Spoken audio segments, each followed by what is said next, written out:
Hey there everyone, this is Parker Team Shockwave. Today I'll be doing an updated deck profile of my Raidraptor that I did last year. Thanks to the new support cards from Ring Raiders, we were able to get 4 Strict finally, as well as other cards that will make the deck more consistent and playable. So other than that, let's get started with the deck profile. Alright guys, so let's start the deck profile off with the monster lineup. So I played a set of the Vanishing, earlier support of the archetype. Basically, when it's summoned, you're able to special summon again for the off your hand. Now, I play a set of Mimicry. When this card is sent to the graveyard during your main phase, you're able to banish this card and then search for a Raidraptor card from your deck to your hand. Great card. And also, when it's summoned, you're able to boost all your Raidraptor monster by level 1. So if you go through, like, ideally once you're rank 5 plays, this is the best way to do it, but this deck build doesn't rely on that part of the effect.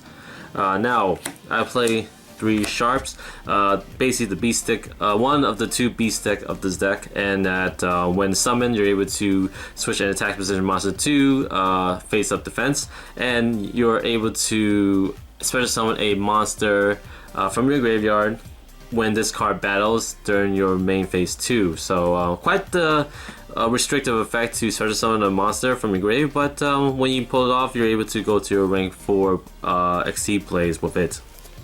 Now, I played 3 Fuzzies. Fuzzy is a great card, even though it's weak. It has 2 effects that I really liked, and that is basically it special summons itself if you control a Raidraptor monster, as well as if this card is sent to the graveyard, you're able to search another copy of itself from your deck to your hand. So this way it keeps on building up more swarm presence, as well as more searchability to add cards to your hand. Now, I'll play a set of Singing. This is basically the same concept with Fuzzy, but if you control Exceed monster, you're able to special summon this card.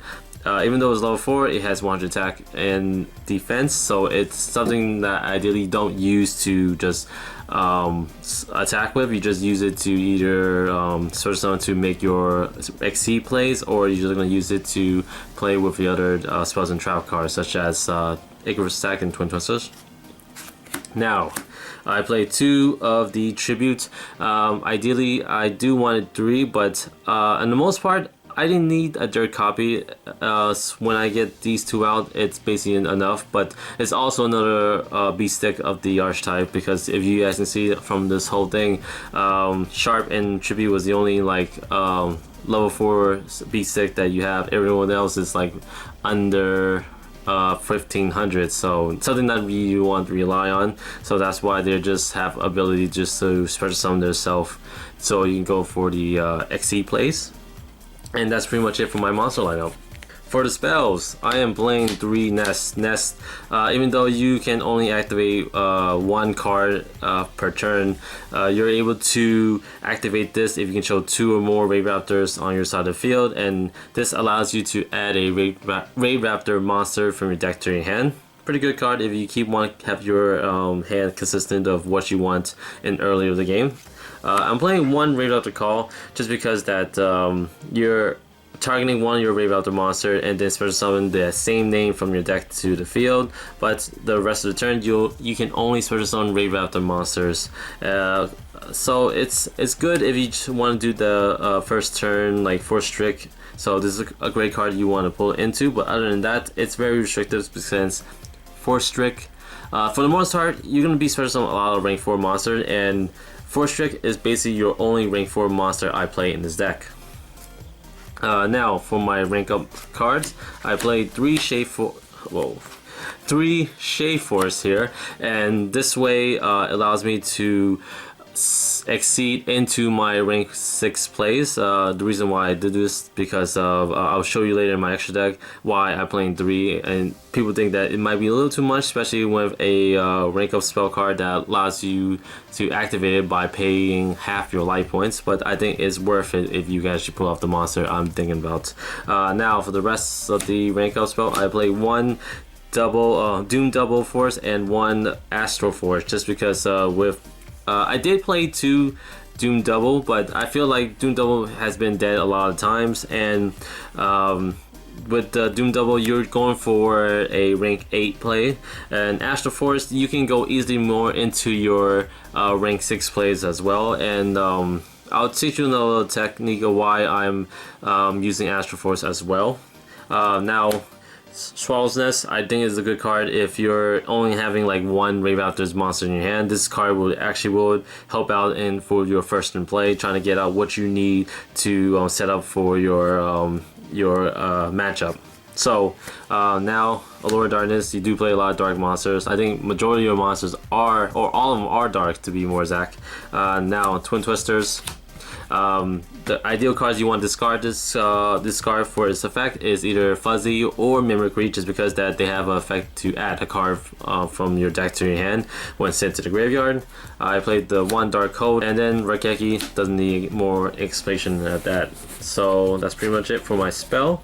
Now for traps, I played 2 of the Readiness. This is basically a trap card that when activated for the turn, your Raidraptor monster cannot be destroyed by battle, and if you control or if you have any Raidraptor monster in your graveyard, you're able to banish this card from the grave. You won't take any damage for the rest of the turn. Played 2 Icarus Attack. Very standard in any Wing Beast deck, and it's ideally I'd like to target it either Fuzzy, Mimicry, or even Force Strix, trying to sit in the graveyard after I've used all its material up. But Icarus Attack, great card if you, especially against the Pendulum based decks and some part of Monarchs, because Monarchs is kind of getting annoying if they have the right setup on their back rolls and field card.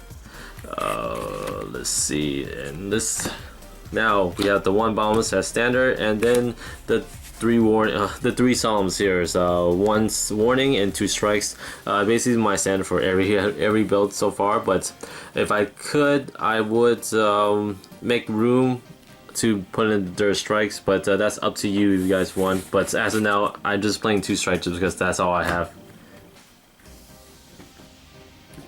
Now for the extra deck, Force Strix, the main card to get into when you play this deck, and that's because that when detaching material, you're able to add a level 4 lower dark Wing Beast monster from your deck to your hand, and then for each Wing Beast monster you control besides this card, you're able to gain 500 attack and defense. So having at least 2 provide yourself a big wall of defense against your opponent. But like I mentioned before, just because you have that big wall, it's very hard for your opponents to get rid of it. So unless they're using like mass removal cards like Dark Hole Rogeki, Force Strix would will be there for a while and take a lot of your space, especially if you keep on searching for more cards to just special summon into your Raidraptor.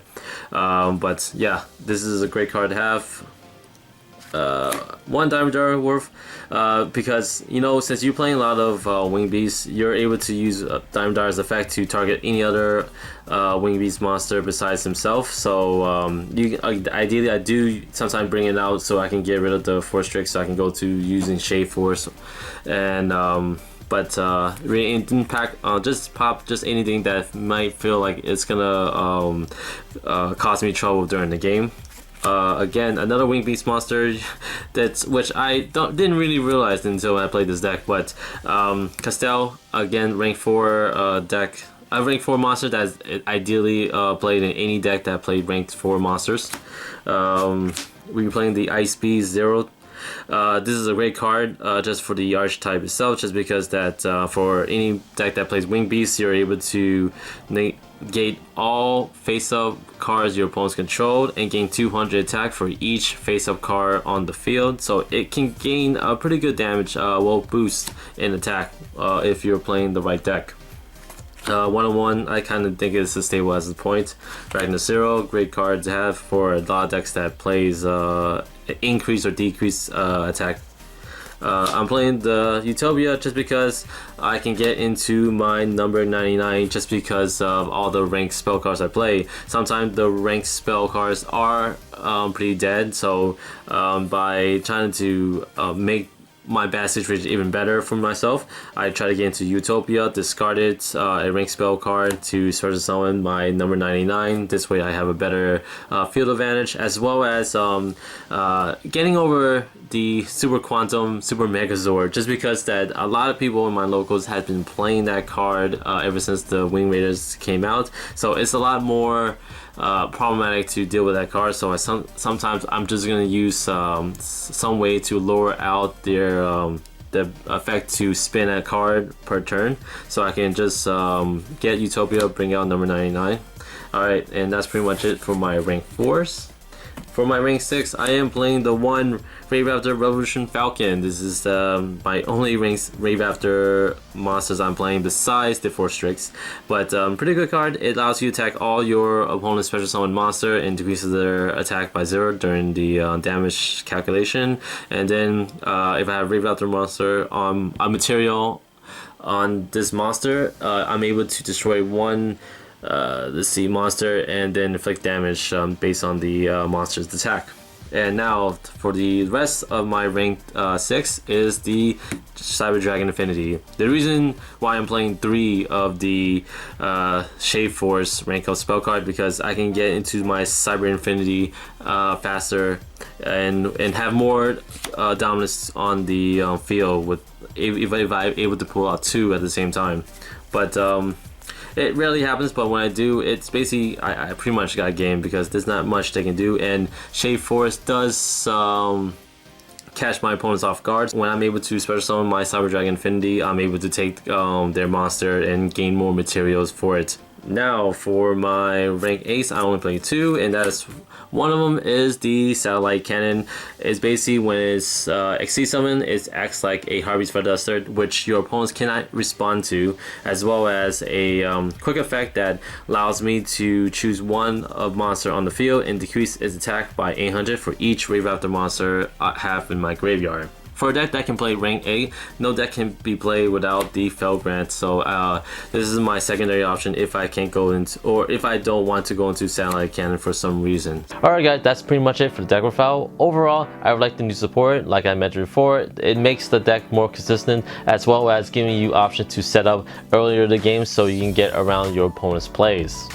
At this time right now, we're still waiting for more support to come out in the TCG, such as the new rank up spell card that can lead into your version of Quill Tower, which is basically a 2-card combo. The main advantage of this archetype is that you're able to swarm the field, as well as has a high ability of searching what cards you need to get over your opponent's plays. If your opponent is able to stop that, then you have to rely more on your spells and trap to get over it, such as your Icarus Attack, your Twin Twisters, or your mass removal cards such as the Regeki or Dark Hole. So that's pretty much my time with this video. If you guys liked what you saw, please like, comment, subscribe. This is Parking Shockwave signing out.